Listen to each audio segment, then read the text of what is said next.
Hello watch lovers! Now, it's been another great year for watches, with tons of amazing models making our wrists go crazy. From stylish Seikos for every day to record-breaking mechanical masterpieces, there was something for everyone. So join me as I go through some of my top picks of the very best watches from this year. Let's get into it. First, we have a bevy of black bays from Tudor. New models that feature a monochromatic look with inky black dials and applied rhodium-plated hour markers and hands. They come in 41mm cases in stainless steel with a 60-minute unidirectional black bezel, and they join the third evolution of the Black Bay along with the burgundy bezel one. And they're all powered by the manufacture caliber master chronometer movement certified by Metas. So to be granted Metas Master Chronometer certification, a watch must meet the incredibly high standards of functionality, including precision, resistance to magnetic fields, waterproofness and power reserve, and also must conform with the criteria of Swiss made, in addition to being certified by the official Swiss Chronometer Testing Institute, COSC. So pat on the back for Tudor. And also granted Metas certified was the new Black Bay GMT with the Coke flavoured red and black bezel. Now, these watches cost around £4,000 at retail, but some of them are already beginning to crop up pre-owned. Next, we have the return of a bit of an underrated gem from Omega. Known as the first Omega in space, this is a reproduction of a second-generation Speedmaster, the CK2998, first released in 1959. The watch was famously owned by astronaut Walter Schirra, who took it with him on the Sigma 7 mission in 1962, making it the very first Omega in space. This reproduction very closely follows the style of Wally Schirra's 1959 Speedy, with the slim alpha hands, the dark bezel ring in black aluminium, and a symmetrical 39.7mm case in polished and brushed stainless steel. There's other vintage touches like the domed Hesselite-like, if you will, sapphire crystal, and it features the vintage Omega logo on the grey-blue colour dial, which matches the hue of the original 60s models. The biggest update though comes in the form of the coaxial master chronometer caliber 3861, a Metas certified movement and the latest evolution of Omega's exquisite caliber 321 that powered the original models. And perhaps unfortunately, in keeping with the original aesthetic, the movement is hidden by a steel caseback featuring a seahorse medallion with everyone's favourite hippocampus, Campo? I don't know his name. Anyway, this watch costs £7,400. It isn't limited, but it is scarce, so you'll have to join a waitlist to get your hands on one. Our Lange Söhne released a string of masterpieces this year, but this Datograph Perpetual Tourbillon Honeygold Lumen is for me the best of an amazing bunch. It combines the complications of a flyback chronograph with a precisely jumping minute counter, a perpetual calendar with oversized date, and a tourbillon with a stop seconds mechanism. Then wraps it all up in Lange's exclusive Honeygold case, an 18-carat alloy, harder than your everyday run-of-the-mill gold alloy. And despite the abundance of displays, the dial is well organised and clearly readable. It features Lange's Lumen treatment. That's a semi-transparent dial with luminous coating on the displays and functions to make them glow. Inside you get the manufacture caliber L952.4, which consists of 684 parts and is assembled twice for maximum assurance of quality and precision. The movement is also finished to the ridiculously high standards associated with Lange's watchmaking, and this watch is just generally a marvel of engineering and craftsmanship with a distinctive look that is unmistakably Lange. So there you go.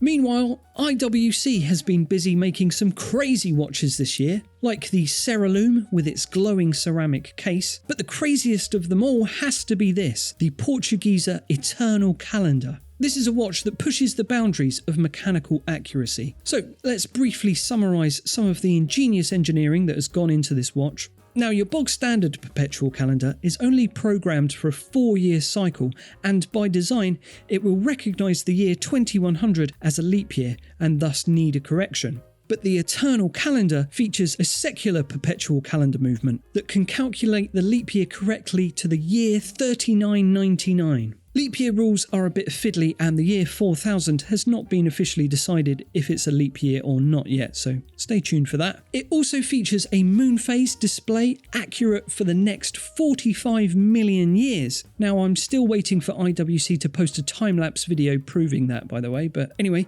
in addition to being remarkably clever on the inside, the watch is also beautifully refined on the outside in a 44.4mm diameter platinum case with a dial that features layers of glass, with the main dial being glass as well as glass subdials and double box glass sapphire crystals front and back. It's a truly incredible timepiece. But most amazing of all is it's the only watch with its own theme tune composed by Hans Zimmer, as far as I know.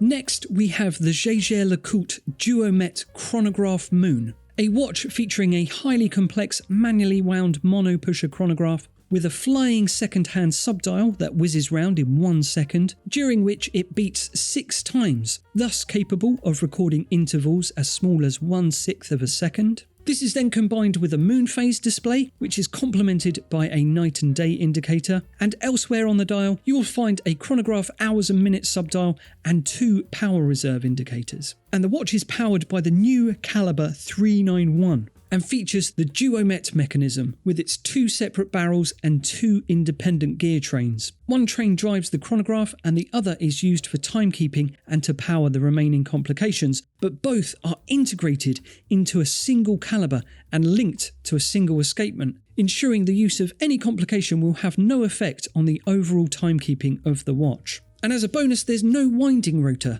so much of this incredible caliber is on display in all its glory. There are 2 variations of the watch, one in a platinum case and a copper coloured dial, and one with a pink gold case and a silver dial, both with a diameter of 42.5mm. This is another beautiful showcase of what JLC does best, perfectly blending technical excellence and refined elegance into a single watch. If you really like this watch and you want to know more, you can find a link to our in-depth video about it in the description below. Now we have the latest incredible feat of watchmaking from the masters of the ultra-thin wristwatch. This is Piaget with the new Altiplano Ultimate Concept Tourbillon 150th anniversary watch. And a bit like Gollum from Lord of the Rings, it's as thin as it is mental, with truly insane dimensions that stretch the limits of what's possible in watchmaking. This is a 2mm thick watch with a flying tourbillon. 2mm, that's just slightly thicker than air. And it features a tourbillon. Now, oftentimes with these ultra-thin concept watches, they tend to not look like traditional watches at all. See the Richard Mille RMU P01, which looks like a cross between a cassette tape and a razor blade, but this Piaget AUC tourbillon actually looks like a watch, which is remarkable in itself. So it's a round case, 41.5mm in diameter, and made from a blue PVD treated cobalt alloy, chosen specifically for its thinness to hardness ratio. The crown is integrated into the caseband and needs to be pulled out and operated using a dedicated tool, while the movement is essentially the inside of the case, with the case back serving as the movement main plate. In addition to the tourbillon at the 10 o'clock position on the dial, which features a second indicator engraved on the tourbillon ring, there's also a unique skeletonized barrel, and the time can be read from the dial in the upper right. Oh, and it's water resistant to a depth of 20 meters. That's about the same as a Casio F91W. And it's 2mm thick with a flying tourbillon, just to reiterate. This watch is a staggering feat of engineering that just beggars belief. Price upon request. Now, if ultra-thinness isn't your style, then maybe you might like the Berkley Grand Complication from Vacheron Constantin. It's anything but thin. This is a pocket watch the size of like a medium coconut. Here we have the world's most complicated watch, comprising of 63 horological complications and 2,877 components. It surpasses the prior record of complications in a watch, also held by Vacheron. Now, I won't list all 63 complications, but I'll tell you it's got 2 perpetual calendars going on in there, Gregorian and Chinese, and a triple axis tourbillon, and it's the result of 11 years of development, including 1 year spent entirely to assembling the thing. It's an absolute tour de force of watchmaking, and there's nothing else like it, and there never will be. Until Vacheron does it again, I mean.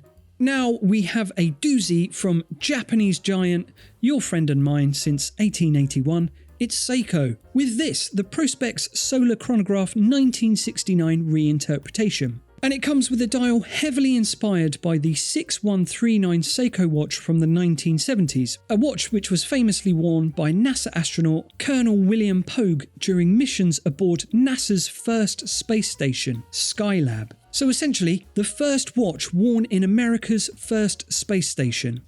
I mean, it's not as pithy as first watch on the moon, but still pretty cool. So the dial is a vivid yellow with a sunburst texture, while the chronograph hand and chronograph minute hand are in a bright red. There's blocky vintage style indices and a Pepsi flavoured blue and red aluminium bezel with a tachymeter scale. And this reinterpretation now features 3 contrasting subdials in black inside a 41mm diameter modern case with tapering lugs and bracelet. The 61396002 automatic chronograph movement of the original has also been replaced by the V192 solar chronograph caliber, which charges in both natural and artificial light. This is arguably Seiko's coolest release of the year, and it costs £660. This year, Christopher Ward continued its noble quest to make high-end watchmaking accessible to all, bless him, with the release of the 12X open brackets tie close brackets, a new iteration of its popular integrated sports model in titanium, hence the tie, and with an open worked dial. So both grade 5 and grade 2 titanium are used in the forging of the case and the new micro adjustable bracelet, while the fully skeletonized dial reveals the mechanical inner workings of the in-house movement, the caliber SH21. There are 198 components that make up the chronometer certified caliber, and each one is CNC machine finished to perfection. The contrast and variation of surfaces and finishes, along with the multi-layering of the dial, gives the watch tremendous depth and contrast, with a very striking appearance that makes this a very appealing, affordable alternative to watches like Audemars Piguet's Royal Oak Openwork. This is another Christopher Ward corker, and it costs £4,120 at retail. Onto the other Japanese juggernaut, this is the Zenshin Super Titanium series from Citizen. Here we have 3 watches in the series in a range of colours. There's a 3-hander and a chronograph, both with solar-powered eco-drive movements, and then also an automatic model with a small second subdial. They come in streamlined, sporty cases with integrated bracelets, and the cases are made from Citizen's Super Titanium, TM. This is another line of sleek and stylish watches, just as cool as Citizen's already immensely popular Tsuyosa series. Citizen are just bringing it right to you lately, and I'm chuffing loving it. The 3-hander costs £400, while the chronograph and the automatic go for £500. Check them out. Now, there was one watch this year that was without doubt the hottest release of the year. A new collection with prestigious characteristics, bold, vibrant, and unanimously praised by all. I am indeed talking about the SpongeBob watch from Spinnaker. Capturing the essence of 4 of Bikini Bottom's finest, these limited edition dive watches sold out in minutes because everyone loves SpongeBob. And the haters are mostly people who never knew the value of a moment until it became a memory, so that doesn't bother me. And there you go, that's the end of my roundup of the best watches of 2024. I hope you enjoyed it, and if you're on the lookout for your next watch, then why not head over to watchfinder.com and browse hundreds of pre-owned luxury watches from all the best brands. Check it out, and I'll catch you next time. Goodbye.